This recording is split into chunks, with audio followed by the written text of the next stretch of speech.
नमस्कार, मैं जितेंद्र चतुर्वेदी। मतांतर में आप लोगों का स्वागत है। तो क्या समाजवादी पार्टी को 100 सीट भी नहीं मिलने जा रही है? अब आप कहेंगे कि ऐसा कैसे हो सकता है। तो दो तीन चीजें जो नजर में आ रही हैं उससे ऐसा लगता है कि साइकिल की राह बड़ी कठिन है। अच्छा, ये पहली चीज तो मैं नहीं कह रहा हूं, ये पहली बात। जो लोग कह रहे हैं मैं उनके हवाले से आपको बताने जा रहा हूं, लेकिन उसमें जो सबसे महत्वपूर्ण बात है उसे पहले जान लेते हैं, और वो जरूरी है। क्योंकि आप ये कहिए कि जिसको माना जा रहा है कि भाजपा की जो प्रतीकात्मक लड़ाई है उसका जो प्रतीक है अयोध्या, बात वहां से शुरू करते हैं और वहां से जो बात निकली है उसे बताता हूं। वहां पर जो रोडों का चौड़ीकरण हो रहा है, या ये कहिए कि उसका रिनोवेशन होगा, तो उसमें कुछ दुकानें टूटेंगी। अच्छा, वो जो दुकानें टूटेंगी तो उन जिनकी दुकान है, जाहिर तौर पर कि दुकान टूटेगी तो नाराजगी होगी। सवाल ये उठता है कि चुनाव है, चुनाव के समय इस तरह की चीजें जाहिर तौर पर नुकसान पहुंचाती हैं जो पार्टी है, जो सत्ताधारी दल है उसको। लेकिन इसके बाद भी ये बात वहां एकदम आम है कि ये रिनोवेशन के लिए ये जो दुकानें आगे आई हुई हैं तोड़ी जाएंगी। उसके बाद भी जब उनसे पूछा जाता है कि साहब अब जब ये लोग दुकान तोड़ रहे हैं तो आप लोग किसको वोट करिएगा, तो बड़ा आश्चर्य होगा उन लोगों को जानकर जो लोग हर चीज को एक अलग चश्मे से देखते हैं। वो ये कहते हैं कि देखिए ऐसा है, ये तो अपनी आस्था का विषय है और उसके लिए कुछ भी किया जा सकता है, वोट तो अपना फूल पर ही जाएगा।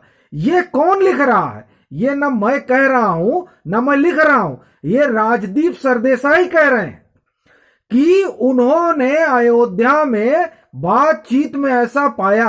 अब जिस अयोध्या में राजदीप सरदेसाई इस तरह का माहौल देख रहे हैं, तो अब मुझे लगता है कि उस अयोध्या में सबका असेसमेंट औंधे मुंह गिरेगा और कहीं ऐसा ना हो कि वहां जो एक संभावना जताई जा रही थी, बताई जा रही थी कि भाजपा के लिए राह थोड़ा कठिन है, लेकिन ये जो वाक्य मैंने पढ़ा उसके बाद मुझे लगता है कि अब कोई कठिनाई नहीं है।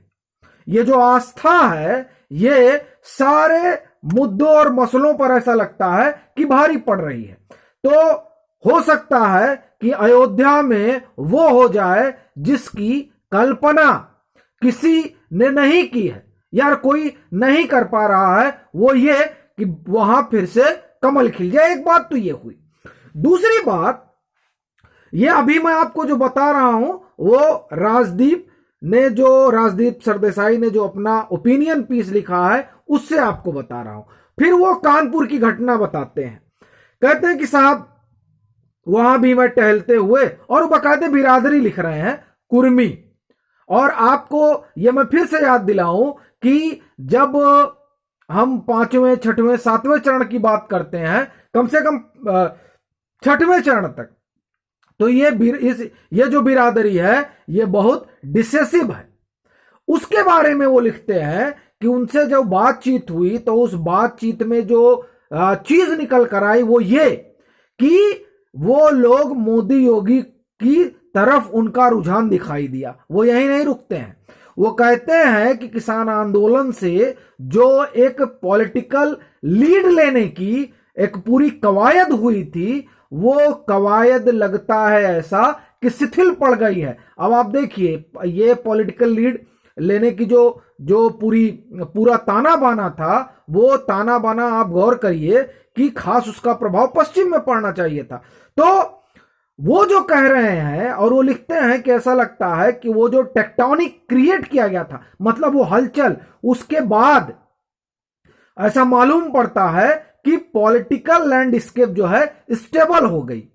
अब इसका तात्पर्य यह हुआ कि जिस किसान आंदोलन के रथ पर लोग सवार हुए थे पश्चिम में, वो वहां भी उसका कुछ खास असर देखने को नहीं मिल रहा है।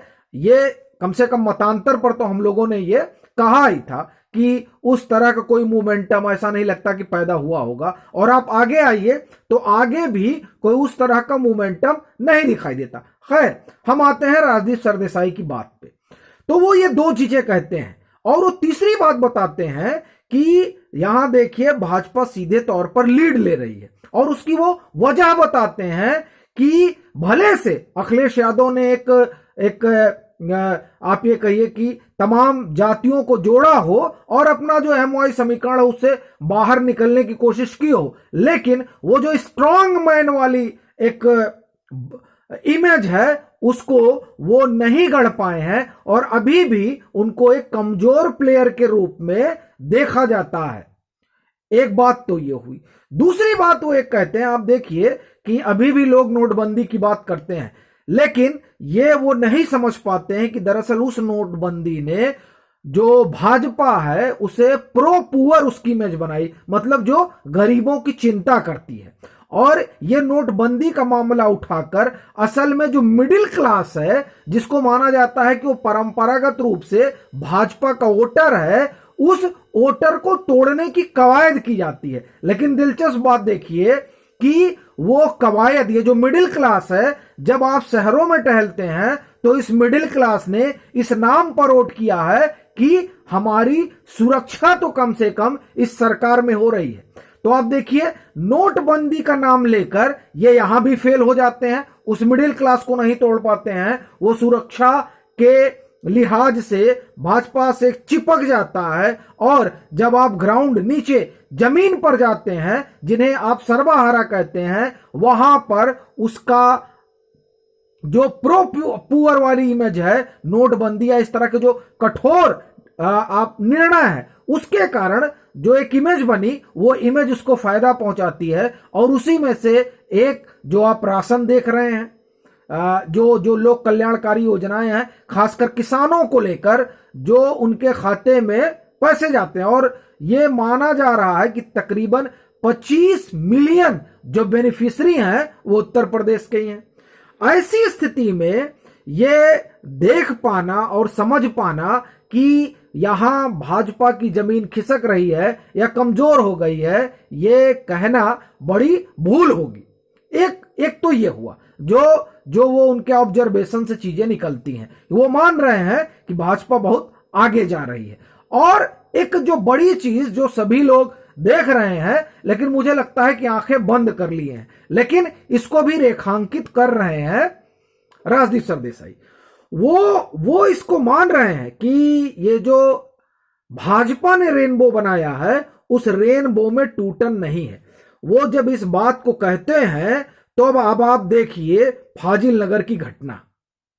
फाजिल नगर की जो घटना है वो घटना ये बताती है कि असल में स्वामी प्रसाद मौर्य का जो अपना एलिगेशन है वो तो है ही है, वो जो एलिगेशन लगा रहे हैं, लेकिन असल में वहां उनकी जमीन बड़ी कमजोर है।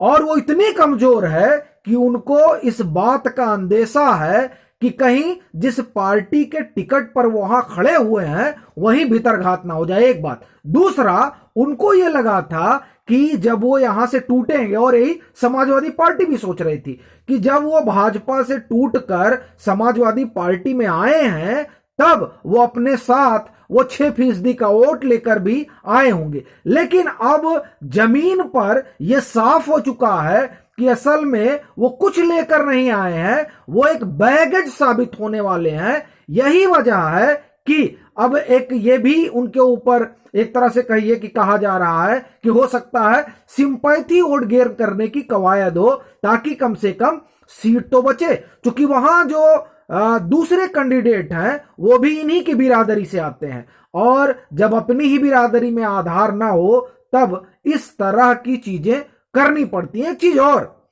ये जो इलाका है, जिस इलाके में 6वें चरण में चुनाव होना है, उसमें जो खासकर गोरखपुर मंडल है, उस गोरखपुर मंडल में आपको यह ध्यान होगा कि पडरौना राजा साहेब आरपीएन सिंह वो भाजपा ज्वाइन करते हैं कांग्रेस छोड़कर।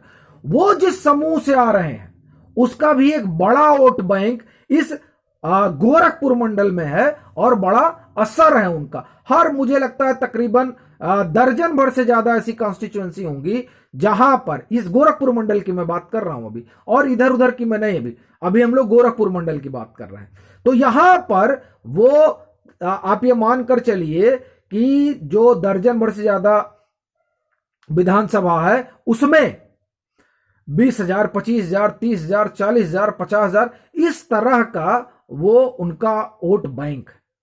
ये एक चीज। दूसरा, जो कानपुर की घटना को राजदीप सरदेसाई बताते हैं, वो असल में वो समूह भी यहां बड़ा इफेक्टिव है। तो ये जो ताना बाना दिखाई दे रहा है, उस ताने बाने से एक चीज ये समझ में आ रही है कि जो एक तरीके का नैरेटिव बनाया जा रहा है, उस नैरेटिव में अब ऐसा लगता है कि कोई दम बचा नहीं है और चीजें अब इनके हाथ से निकलती हुई नजर आ रही हैं।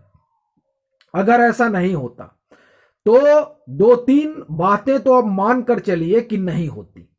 पहला तो यही कि जो लोग पर्यटन पर आए हैं, मतलब मैं पर्यटन ना कहूं, जो एक दल छोड़कर दूसरे दल में आए हैं, उनको अपने हार की चिंता न सताती। और दूसरी बात, तकरीबन 34 ऐसी सीटें हैं इस पूर्वांचल में जहां चुनाव हो रहा है। और आप देखिए इस पूर्वांचल में कुल, पूर्वांचल की जब हम बात कर रहे हैं तो हम बात सीधे तौर पर 5वें और माफ करिए 6वें और 7वें चरण की कर रहे हैं, क्योंकि यही वो इलाका है जहां पर तकरीबन, और जब आप 5वें और 6वें चरण की बात करेंगे, 6वें और 7वें चरण की बात करेंगे, तो यहां पर कुल 111 सीटें आती हैं।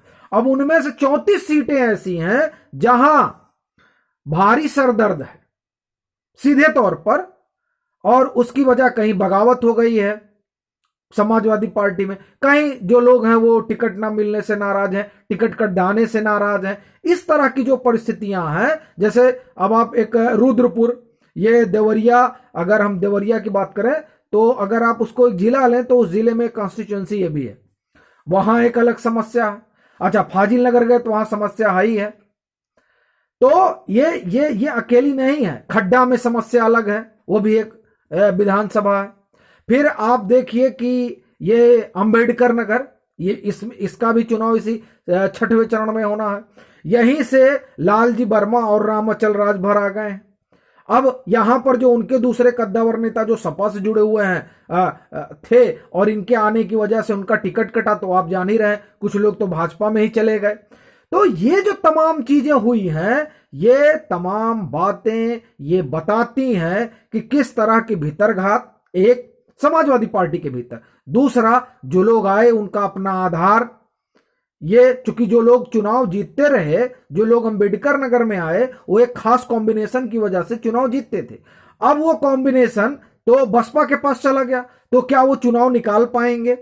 ये एक बड़ी बात है। और बाकी जो तमाम चीजें गिनाई गई, बताई गई, उससे एक चीज साफ हो रहा है कि जो साइकिल है उसकी जो डगर है वो अगर और मगर में फंसी हुई है कि इधर जाएगी या उधर जाएगी। लेकिन जो कमल है, ऐसा लग रहा है कि उसके दोबारा खिलने की पूरी संभावना नजर आ रही है। फिलहाल जो समीकरण है, अब अगर कोई चमत्कार हो जाए, हालांकि अब 2 चरणों में क्या ही चमत्कार होगा, अगर 2 चरणों में कुछ हो भी सकता है तो भी जो अगर मगर की डगर है वो तो वैसे ही रहेगी, और जिसकी सीधी राह है वो लखनऊ जाकर रुकेगी। तो अभी तो जो देखने में आ रहा है वो यही कि कमल खिलने के लिए तैयार बैठा हुआ है। बाकी 10 तारीख का सबको इंतजार है।